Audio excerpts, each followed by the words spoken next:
안녕하세요. 오늘도 사연살롱을 찾아주셔서 감사합니다. 저는 30대 여자입니다. 당신은 당신의 배우자에 대해서 얼마나 알고 계신가요? 참 대답하기 어려운 질문이겠죠. 드라마나 영화에서나 보던 범죄의 피해자가 된 제 이야기를 한번 해볼까 해요. 대학 졸업 후 사회생활 2년 만에 모든 걸 내려놓고 갑작스레 필리핀으로 어학연수를 떠나게 되었죠. 사실 어학연수는 도피를 위한 핑계였을 뿐이었어요. 좁디 좁은 취업의 문을 뚫고 들어간 회사는 그저 또 다른 지옥이 기다리고 있었어요. 회사에서 잘 보이기 위한 노력은 제 생각과는 다르게 칭찬을 듣기는커녕 여직원들에게는 여우년이라 불리고 남자 상사들에게는 성희롱의 대상이 되었어요. 어렵게 들어간 회사를 2년 만에 그만둘 만큼 정신적으로 지쳐있던 저는 재충전의 기회가 필요했고 필리핀에서 어학연수를 하면서 재취업을 시도해보기로 했습니다. 대학 4년부터 취업 준비, 사회생활까지 바쁜 경쟁 속에서 살던 저에게 필리핀은 생애 처음 완벽한 자유를 느끼게 해줬죠. 평소에 부족했던 영어도 공부하고 새로운 사람들과 어울리면서 한국에서 힘들었던 시간을 잊어가며 상처를 점점 치유해가고 있었는데 저에게 가장 결정적인 역할을 했던 한 남자가 있었어요.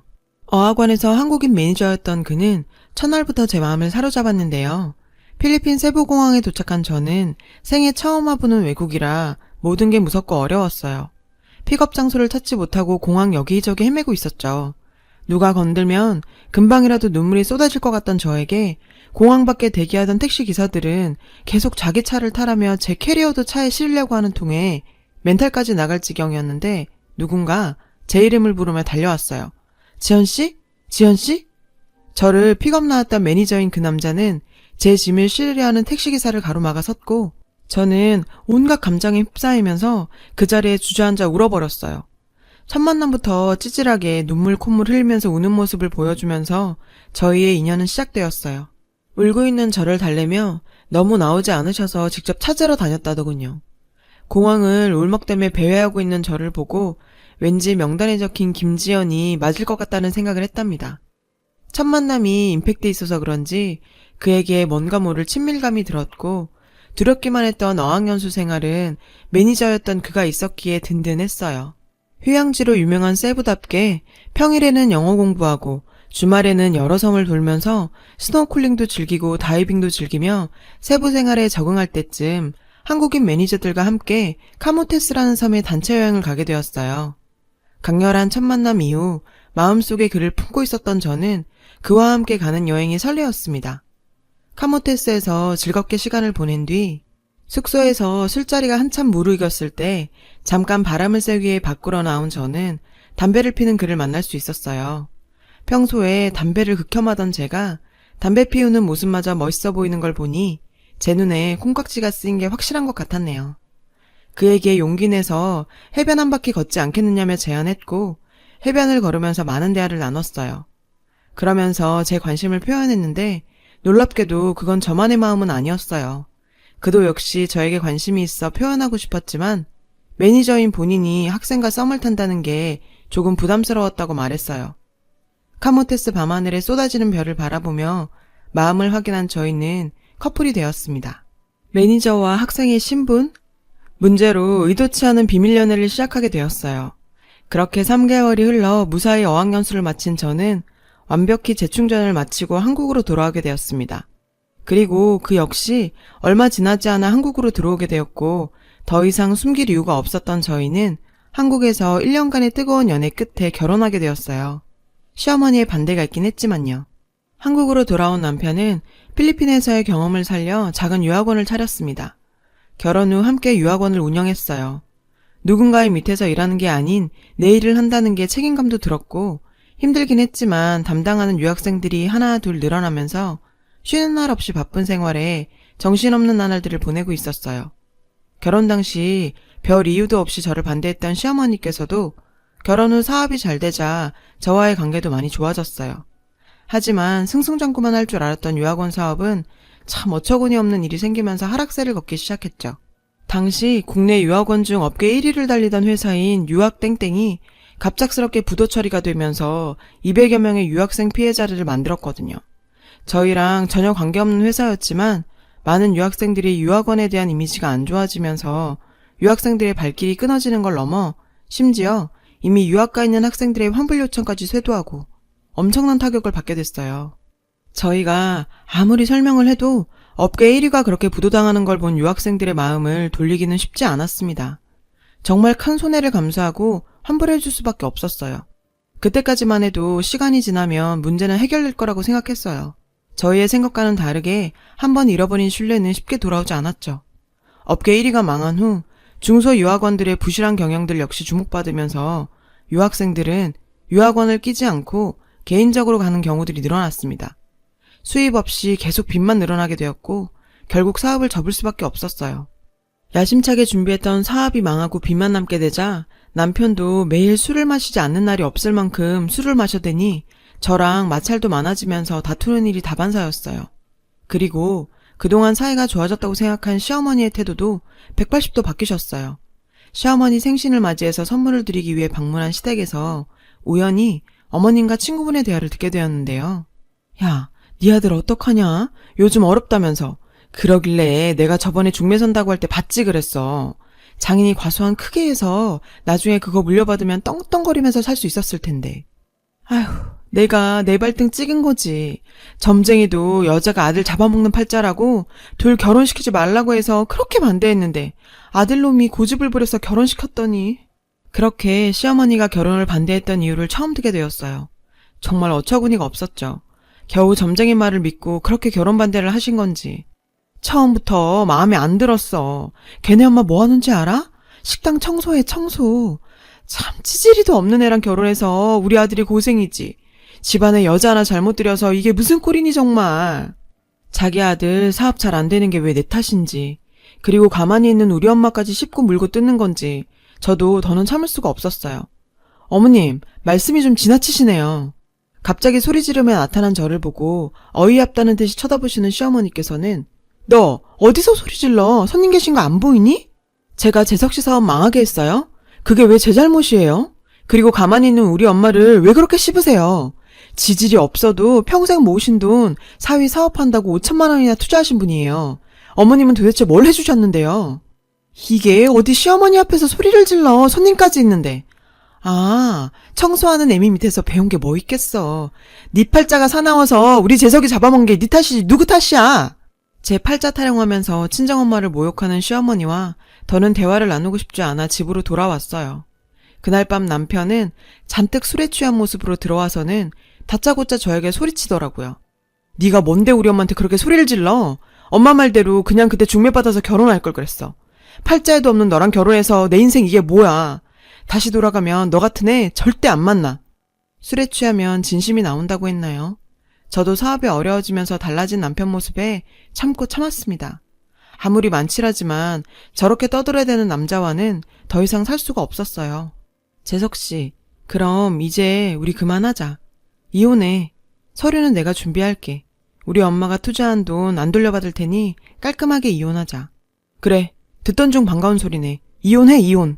마치 기다렸다는 듯이 이혼하자는 남편과 계속 같이 지낼 수는 없어서 이혼 준비를 하는 동안 저는 친정에 내려가 지냈어요.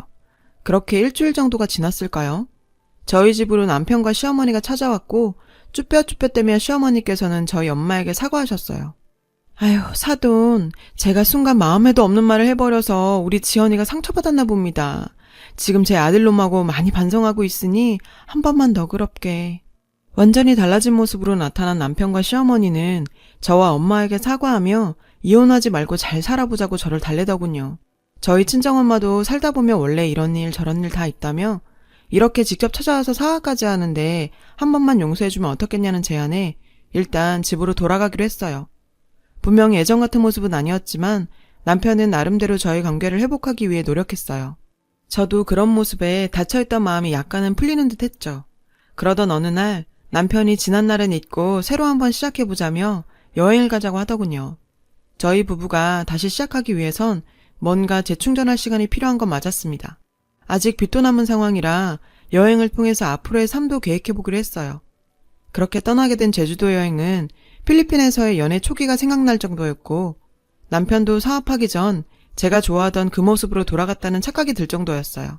다시 예전처럼 빚도 다 갚고 행복한 삶이 올 것만 같은 기분이 들었죠. 그리고 제가 기억하는 건 여기까지. 제가 다시 정신이 들었을 때는 얼마나 시간이 지났는지도 모를 시간이 흘렀을 때였어요. 어렴풋이 들리는 소리에 정신이 들었는데 몸은 움직이지 않았고 눈조차 뜰 수 없는 상황에 나 설마 죽은 건가 싶은 생각마저 들었어요. 정신만 깼다가 잠들었다는 생활은 계속되었고 누워있는 동안 어렴풋이 들려오는 소리만이 제가 살아있다는 걸 알려줬어요. 진짜 영화나 드라마에서 보던 것처럼 병원에 의식 없이 누워있는 사람들도 다 듣고 있다는 게 실감이 되는 순간들이었죠. 친정엄마는 매일같이 오셔서 눈물 흘리시며 저에게 말을 거셨고 엄마의 목소리에 대답하고 싶었지만 제 몸은 더 이상 제 의지대로 움직이지 않았습니다.